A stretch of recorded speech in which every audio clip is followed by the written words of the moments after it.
On today's podcast, let's talk about Rick Carlisle and the Pacers and defense, and can they actually get better on that end? Plus, the front office, someone's leaving. They're going to the Fever. Man, oh man, do we have a lot to talk about on today's Locked On Pacers podcast.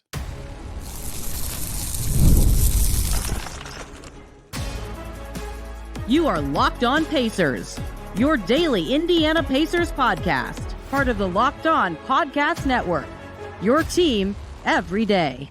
What up, y'all? Happy Tuesday, and welcome into another edition of the Locked On Pacers podcast, where we, of course, talk about the Indiana Pacers. As always, my name's Tony East. I cover the team for Forbes and SI, and today we're going to talk about a lot of stuff. We're going to start with Rick Carlisle and his de facto season preview on this very podcast. We're going to talk about Kelly Krauskopf, the old Fever exec turned Pacers exec turned Fever exec again, it turns out. We're going to talk about a signing the Pacers are going to make, and we're going to talk about a lot of other team Pacers news, and then a little bit, if we can get it in, about the Fever's first playoff game in 8 years. This is a Pacers show, but we're going to talk Fever anyway today, so I'm going to sneak it in there, and then maybe we'll do that again, but probably not, because there's a Pacers event today. We'll hear from front office people. We'll talk about it on this podcast tomorrow with Derek Kramer, so the offseason officially kind of in the rearview mirror as of this episode. Thanks for listening during the offseason, and let's get going talking about some Rick Carlisle. I got a text when searching for topics yesterday from a good friend about talking about the coaching and Rick and other staff members and what they do and their specialties and what they provide. And I want to get to that, but I want to really say, hey, thank you for the idea to talk about Rick and his season preview first and foremost. And I think the question, since I'm doing questions for season previews this year, that I want to ask Rick Carlisle, and by want to ask Rick Carlisle, I mean to ask about Rick Carlisle, is what can he get this team to defend it all? And, people say this. I don't know if I buy this as a basketball observer. People say defensive success is more based on your coach and their scheme than offense is. And I don't know that I believe that.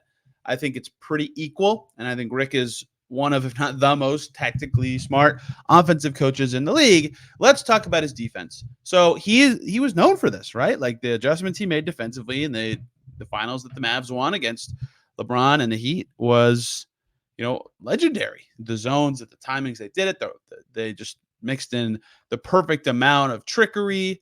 Not trickery, but you get what I'm saying. They mixed in the perfect amount of varied coverages to throw off the Heat, and it worked really well, and the Mavs could play their style, and they won. And it's really interesting to look back at the history of Rick Carlisle, and you'll see why as I do this, to look at how his defensive rating numbers for his team has progressed.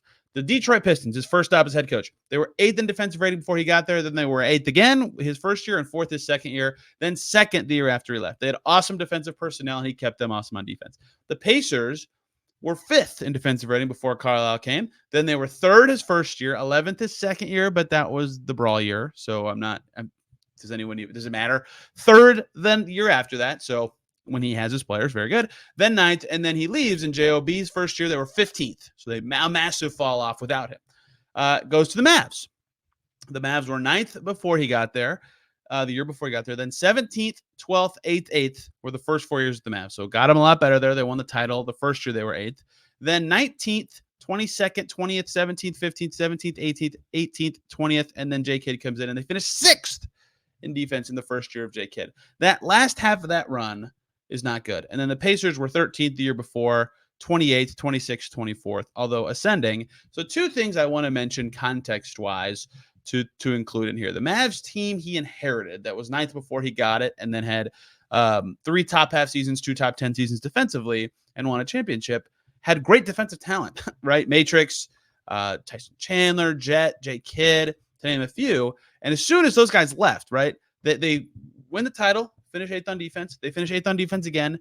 In that 2-year stretch, they lost Chandler, Jason Kidd, Jason Terry, Delonte West, Lamar Odom, a bunch of other guys, right? Like, it's harder to defend. It's immediately harder to defend, and their defensive rating shows that. The Pacers were 13th in the Bjorkgren year, and then they traded away everybody in the following season and finished 28th. Part of the reason they didn't play well and needed to rebuild was they didn't defend very well, but they drastically changed their personnel and weren't even that good of a defensive team before. So some of his drop-offs can be, you could point at roster turnover and say, oh, these are worse defensive players, right? And I, like I said at the beginning, am of the mind that I think coaching has a roughly equivalent impact on offense and defense and things like that. So how much does Rick get for the early in his career? Teams were good or better with him coaching, and were awesome. And he was known for defense, and now he's really known for offense. So rosters changing and all these context clues don't really point to any conclusion I can make right away. So what I want to know, and what the question is the Pacers' current defensive stretch, 3 straight years in the bottom 10, where a lot of the discussion is about, can they get into the top 20 this year? How much of that kind of low bar is on the roster that they have, which, I mean, Haliburton and Obi Toppin and McConnell's small, even though he fights like crazy, and Ben Mathurin have had defensive questions in past years. And that doesn't even account for guys like Buddy Hield, who they had last year, Doug McDermott, who they had last year, Jarris Walker, who they had the last 2 years, who didn't defend very well in his stints. Bruce Brown did not reach the level defensively they needed. They were starting, Jordan Wara was playing fairly often at the 4, right? They had not good defensive personnel, and then they got it. They got Siakam, and Siakam wasn't that great of a defender with the Pacers, at least at the level I thought. But not only was he was fine, first of all. Second of all, he has actual size. And third, he pushed Nesmith to the 3 instead of the 4. He pushed Nembhard to the 2 instead of the 3. Everybody's playing a position that makes sense on offense and defense. And from the trade on, they were actually pretty good. Pretty good's relative. That's not accurate, but they were okay defensively. They were 18th post All-Star break, right? Some of that is that they acquired the players that we talked about. Some of that's that they traded away. Some of the not so good defenders that were talked about. They were 13th in defensive rating in the playoffs, and 2 of the teams they were ahead of were teams they played against, the Bucks and Knicks, who couldn't stop the Pacers. Nobody could, right? So that is the stat that makes me laugh the most, is they couldn't stop anybody, but nobody could stop them, even worse, which is why they made the conference finals. And so can they be, or was that 18th post All-Star real, right? Can the scheme they used last year, and I've heard a lot of national conversations about the Pacers talking about how there were no 3 or try to prevent threes and all this stuff. And that was true for part of the season, but they went away from that a little bit. They still were kind of in that mindset throughout the season, but they changed that a little bit throughout the campaign, which is why they gave up so many rim attempts. Can they scheme differently to actually be better than 18th? Are they just 18th with this roster? Is it possible to get this group of 15 plus 2 ways to 15th, to 14th? Or are they doomed to finish 20th, 22nd, 18th, like I said, whatever? Doomed is maybe too intensive a word. Their offense is going to be unbelievable, right? Is that because 18th is enough, right? With the offense this team can get to, if they finish 18th in defensive rating, they're going to win 50 games, right?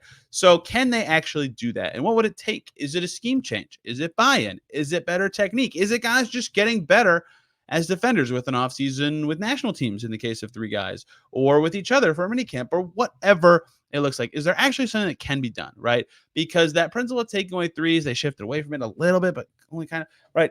It's all just very fascinating to me. So what can they actually do? And what can Rick actually do? Because, again, people say this. I don't know if I ascribe to this theory, but that coaches have the most impact on defense and scheme and things like that. Is there a system that can be implemented that works? They clearly tried to change it up last year, which is why they talked about it. The shots they were trying to take away were different than what it was 2 years ago. So do they pivot away from that a little bit? Do they keep going with the same organizing principles they had last year? He went away from the coordinator style last year and had kind of rotating roles for his assistants, at least as he explained it to us. So that's what I wonder with Rick Carlisle this year. Is I look back at his resume of defensive ratings, and it's very clear that the ins and outs. I would say the most jarring one is going from 20th to 6th, the Mavs, after he leaves. I didn't check the roster changes on that one like I did with some other spots, but it's very clear that really early in his career, he was a great defensive coach, and as soon as the Mavs lost all their defensive talent, he still had them in the top 20 for the first year, but that really hurt him. And same with the Pacers losing defensive talent when he came to Indiana. I wish I ran the numbers on the pre-trade deadline Pacers of 2021-22, what their defensive rating was in terms of the whole league. I can do that while I'm talking. So I can't draw any conclusions from that. And I think that they have a lot of not so great defenders on the current team. And that's sort of fine, right? Their style is still awesome. It's what got them to the conference finals. But is there any actual blending to be done? Can they get this group as constructed? Continuity will help a lot. Guys like Siakam learning all the new terminology and having a training camp with said terminology will help a lot, right? Can they become a legitimately good defensive team, or at least just an okay defensive team? That's what I really wonder. about the Pacers, and I wonder what Rick Carlisle's specific involvement in that discussion would have to be for it all to happen. To be clear, I did want to look it up. The Pacers' defensive rating before trading away everybody in 2021-22 was still 28. So, the in and out of Dallas and into Indiana was his maybe not the best mark in terms of what those teams did before and after him, but that before, like when he got hired by the Mavs and the Pacers and the Pistons, he made those teams better right away. So I can't make any conclusions from his past. Other people say something I don't agree with, but it's still a point that people like to make, that coaching can have a big impact on defense. Can Rick do that? Can Rick and his staff make this Pacers team defend at like an 18th to 15th best level? And what would that take? I'm not sound enough in defensive strategy to tell you a solution. I'm not going to sit here and say I can't. That's why I'm doing this. And those people are very smart. They have a lot of smart coaches on that staff. And that's what I wonder with Rick this year. Continuity will help, but is it going to be enough for them to actually become a good enough defense? Or are they going to flounder around 22 to 25th again and just win games by scoring? I wonder that. They made adjustments to try to get better at defense and rebounding throughout the season last year. So will that continue to be a theme this year? That is what I wonder. Let's talk a little more about the Pacers staff, then pivot to front office changes and the fever and lots of other stuff that we have to get to today. Boy, oh boy, is there a lot. Before we do any of that, though, we need to talk about the good people over at Gametime, the best way to get tickets to events near you. They have a new feature called Gametime Picks that makes getting said tickets for your favorite live events even easier. They filter out all the fluff to show you only incredible deals on great seats. You don't have to waste your time searching through thousands of tickets. Take the guesswork out of the ticket buying process. That's what Gametime is all about. They have super deals. They have seat views that are spot on from the venues. You can see what your view is going to be. And the first time I used them, it was spot on. The only time I used them in New York, it was amazing. And then I used them in Indy before, and it was awesome. They have their lowest price guarantee. They have an event cancellation policy, job loss protection, and plenty more that make it the best way to get tickets to your next event. So take the guesswork out of buying tickets with Gametime. Download the Gametime app, create an account, and use the code LOCKEDONNBA for $20 off your first purchase. Terms apply. Again, create an account, redeem the code LOCKEDONNBA for $20 off your first purchase. What time is it? It's Gametime. Back here on Locked On Pacers. Thanks for making us your first listen today and every single day. Make your second listen Locked On Women's Basketball. The playoffs are rolling. Wow.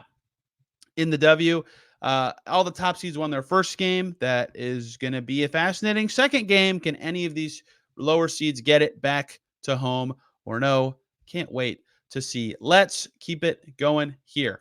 So we just talked about coaching stuff, and I want to address this text I got about a topic for today because I found it very interesting and I want to talk about it. So the Pacers staff is actually, last year specifically, was very interesting to me because Rick got extended right before the season. Might have been right after the first game was when it got officially announced. I can't remember, but something he stressed that he values is this specific staff that he has, right? Lloyd Pierce is the assistant head coach. Some of the people he brought from Dallas, like Mike Weiner and Jenny Busick, General Pargo, like they have a lot of staff that is highly valued in Indiana. I hope I didn't just miss anybody. They had Ron Nora in years past. He came in and out. Zach Chu just left for SMU. We talked about that last time. So he likes the staff a lot. He brought a lot of them with him from Dallas, right? And last year was interesting because something that he talked about was they were kind of drifting away from the specific coordinator style, right? No more your defense, your offense, you are this, you are that. And he's always kind of blended, like, this coach works with these three players on certain things, and this coach works, at least from what I can observe and see. So it's more shared responsibility, I would say, than other teams and other setups. I think that makes sense. If you believe in the abilities of the people on your staff, and when he got extended, he said he wanted them to get extended too, then that makes a lot of sense to me as something you should want to do to develop their thinking and coaching abilities in several different areas. So like Mike Weiner is really offensively sharp, at least according to people I've talked to. Jenny Busick's the shot doctor in many ways for a lot of players on this team, and there's a lot of other stuff. Jim Boylan, obviously, I should have mentioned him from their staff last year, was with the Bulls before, was pretty involved with their defense last year. Also, I think Jenny Busick was as well. Pargo's more development. Like, that's in theory what you'd say if you had to name their air quotes specialties. That's at least just from what we can see and what people say. I'm sure they would all give you different answers if you ask them specifically, but I find that dynamic to be fascinating.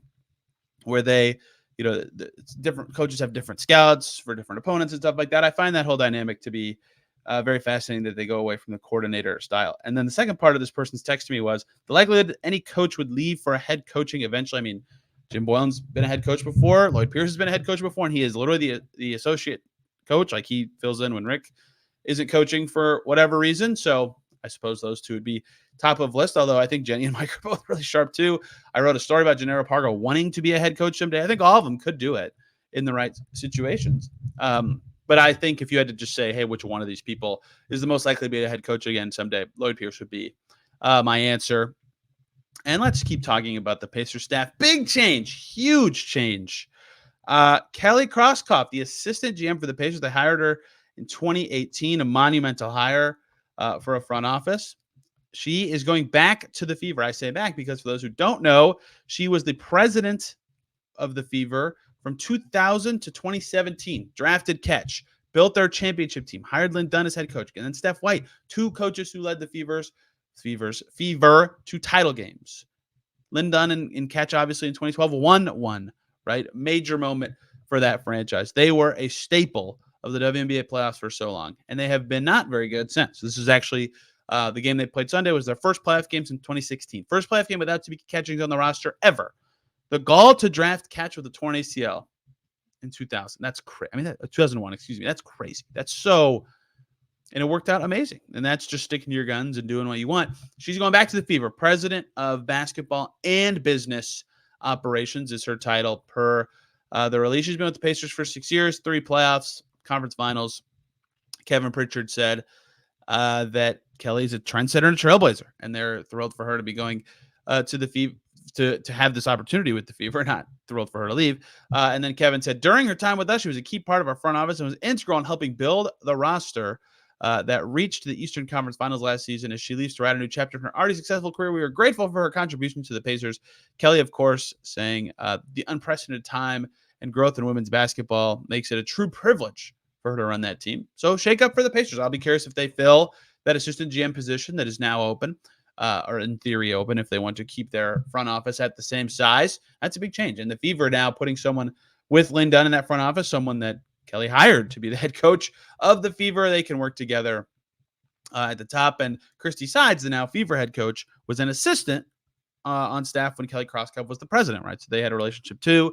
Krauskopf helped Lynn Dunn in that coaching hiring process. That's how they are where they are. So I think that structure is going to be fascinating at the top. Can't wait to see how that works. And I want to see how it works for the Pacers too, who now have to change their things. We'll talk more about the Fever in the final segment here today. So let's do some news. Newsy news. This is maybe the last news dumpy show of the summer. Maybe one more in the GM survey kind of stuff. Tyler Polley, if you remember him from UConn. I hope I said his last name right, because I haven't watched a ton of UConn pre their last 2 national championship teams. I played at UConn for 5 years. He's played the last 2 years overseas in Europe. Agreed to an Exhibit 10 with the Pacers. Pacers watched him work out in Vegas. He's joining the team. He has not played in the G League or the NBA before, but the Mad Ants could use him. Athletic, can kind of shoot it. Big forward, like almost center sized, 6'9", 6'10"-ish. So that's 3 Exhibit 10s we know for the Pacers. Kisei Tominaga, Pauly, and Josiah Jordan-James from Tennessee. All of them have no G League rights ownership right now, so they don't have to trade to get them. I still think the Mad Ants have to trade for Dakota Mathias' rights. I have to double check on that. But they can be signed, and then after 1 day of camp could in theory be waived. The Pacers have now 3 players they've agreed to Exhibit 10s with and only 2 roster spots. So it'll be like a wave of transactions kind of deal. Not important on the mechanics of that, but just another player to add to the list of Pacers/Mad Ants. Speaking of Pacers/Mad Ants, Alfred Payton, trying to get back to the NBA, was with the Mad Ants the last 2 years. Had some NBA interest last year. He's agreed to a camp deal with the Pelicans. He played there before. He's a Louisiana native. He was with the Mad Ants the last 2 years. It was very good for them. That's a big loss for that team. Isaiah Wong with the Pacers last year on a 2-way deal. He's headed to the Jazz. Michael Scott of Hoops Hype reported, I believe, both of those. Andrew Lopez of ESPN had the Alfred Payton one first. Isaiah Wong joining Oscar Shewell, though that sounds like a camp deal. We'll see if he ends up doing any NBA stuff there. The Pacers City Edition jersey kind of looks like it leaked. A couple sites that cover uniforms in pro sports said they confirmed it, that these are correct. Looks like the Pacers City Edition uniforms will be similar to last year with the indie font and the artistic kind of theme, and the bright graffiti kind of colors, except it's white base instead of black base. I think it looks nice from the league. A lot of people don't like it. No one ever likes the league. I'm also a hater of the number of jerseys Nike has put us through in the last couple years, but I like this one. I like the indie style. I've been saying they need a jersey that says indie for years. People would do mailbag questions about uniforms. I would always say that. I like them. We'll see what they look like when they're on a player's jersey and when they are paired with shorts. That is always an important part that people skip over. I really enjoyed something I want you all to listen to. Larry Nance Jr., former Cavalier, 10-year pro, which is crazy to me. It feels like he just got into the NBA. He's with the Hawks now. He was on the Hoop Collective. Brian Windhorst, Tim Bontemps, Tim McMahon. They did a live show in Akron, Ohio. Larry Nance from that area, and he was on there. They had him talking a little bit about being with LeBron and the Cavs for 2018 and that playoff run where they beat the Pacers in the first round, but it was a crazy series, and the Pacers outscored them, and it was on a knife edge.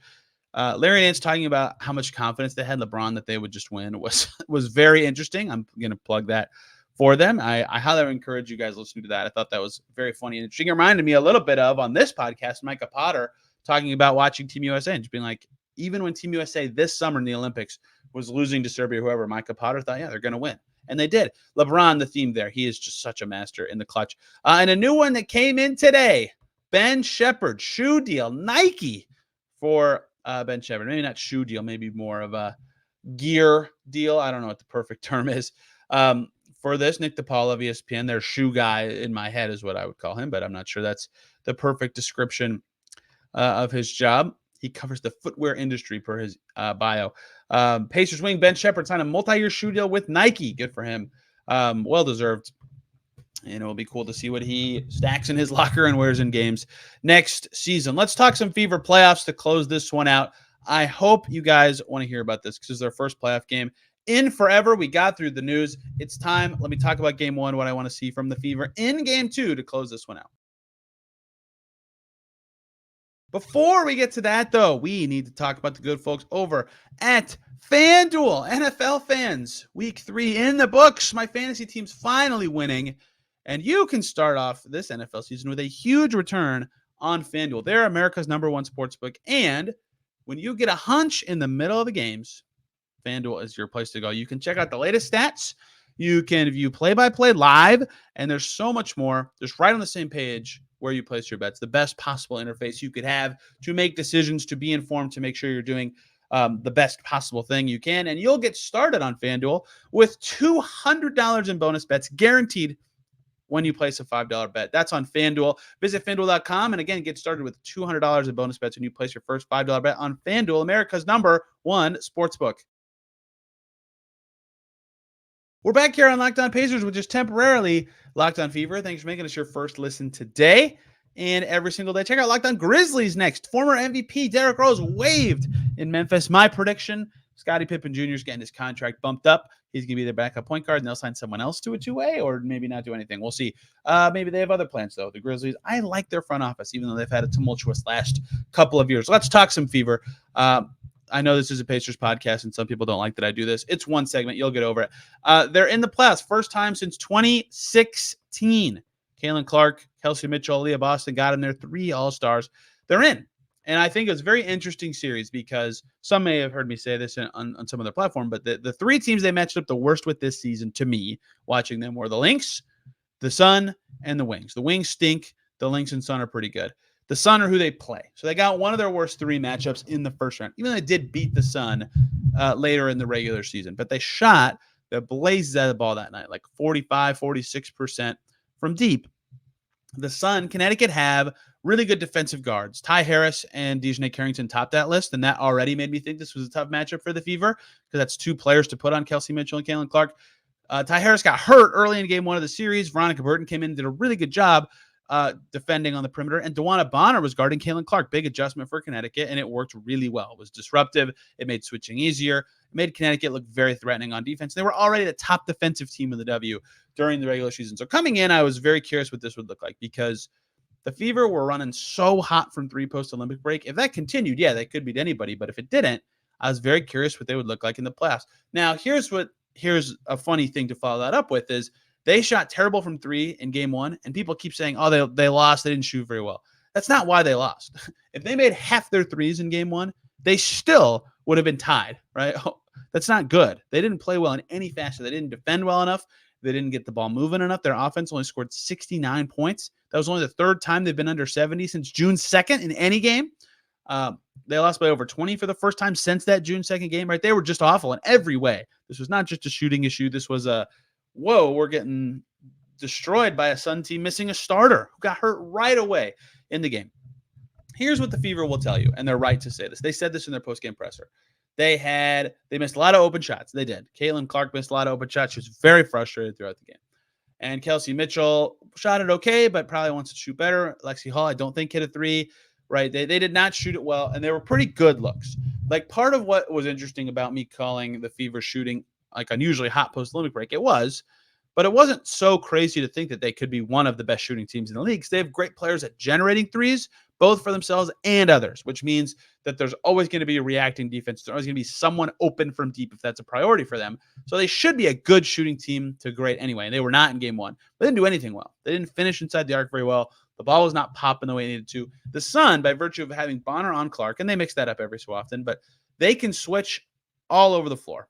Even their center, Bree Jones, can really move. She did a good job on Boston. She always has. But she can really move and stunt and recover really well. So when there was a screen, there would always be 2 going to the ball, or very often a switch. That just made it hard for the ball handler, whether that was Caitlin Clark or Kelsey Mitchell or Erica Wheeler or someone else, to see the passes or to see the rim or to do anything. And so what that requires, if that's going to be the case for Connecticut again in game 2, is the ball handler's got to get it out to someone. If they see 2 people, they really got to get it out to someone else. When the Fever beat the Sun late in the regular season, Aaliyah Boston had 8 assists. That's their center. If she's open on the short roll, the Fever need to get her the ball and let her either shoot or make decisions in a 4-on-3. Similar to what made Sabonis so good a lot of the time when Oladipo or Brogdon or LeVert or whoever would see pressure, is he could make those decisions and make plays. And Boston showed a lot of growth in that area this season. And if it's just the normal switch, Boston can flip back around and set up a handoff or something. And if that doesn't really get the Fever going, they need to get more guard actions going. Those of you who are listening, and I keep saying player names and not saying what position they are, I'm sorry, but Kelsey Mitchell and Caitlin Clark, they're 2 star guards. They play off each other really well. They have a good connection. They studied a lot of Steph and Clay to work in guard actions with those 2 and get them going. They need to use that speed and shooting tandem ability to really make the Connecticut defense be reacting, right? That's another way to get the defense moving before getting into your screens, before looking to get your shooters open. That's another adjustment they need to make, because what they did on offense didn't really work, and the Sun did a great job shutting it down. They just never looked like they were in rhythm. And I would play Nalissa Smith a little more. I get why her minutes are going to be lower in this series specifically, especially if they're trying to get speed out there with Fag Benley or shooting out there with Damiris Dantas in the front court. But 9 minutes for Nalissa Smith I thought was a little low. But I get why her minutes will be down in this series. So that's part of this, is that the Fever's offense needs to just adjust to playing a little more like they did when they beat Connecticut and a little more to their own style, which Connecticut did a good job getting them out of that. But there are some ways they can change what they're doing to get back into it and just make open threes. That will help. They also need to guard a lot better. They give up 93, they're going to lose. They stunk when they gave up over 86 this season. The Sun didn't even shoot that well from deep. They were fine, and they got to 93. They just got inside when they wanted. They did a good job getting the right players onto the strong side of the floor so they could just, ping pong some short little passes around and get shots that they wanted. Their guards did well. They got a lot in transition because they forced stops from the Fever. The Fever have to defend better. I didn't think schematically the Fever were really awful on defense in that first game. I thought that they had some poor closeouts. I thought that communication was not where it needed to be rotationally, and that's stuff that can be cleaned up with some film time and some chatting.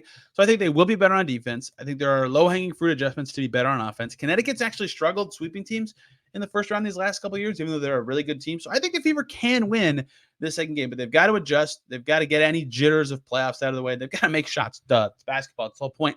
I think they have a chance to win game 2 and force it back to Indiana for game 3, but I'm not sure what's going to happen. It's going to be fascinating to see in this team's first playoff series. Locked On Women's Basketball will have more.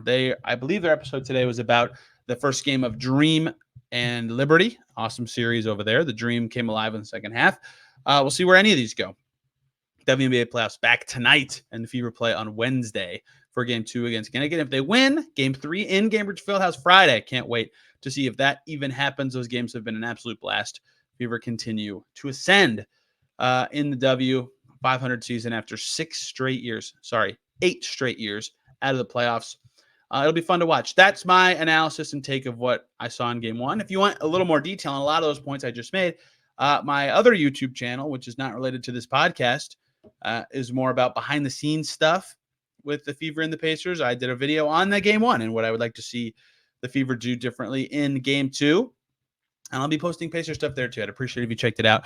And subscribed tomorrow. Derek Kramer is going to be talking about the Pacers in the front office and what they said and didn't say and what we learned and what it all means. And I'm looking forward to it. I haven't talked to Derek in forever, which is super, super strange. And as this week progresses, we'll do the shooting guard season preview. And I want to do some worst case scenario stuff for the Pacers with the guest. We'll see who the guest actually is. And then next week, it's media day. It's camp. We'll be rolling. So off season nearly done. Hope you guys have enjoyed the content here throughout the summer. Thanks for rocking with me. It's been really fun. Back tomorrow, talking Pacers, talking events, talking front office speaking. Till then, everybody have a wonderful day.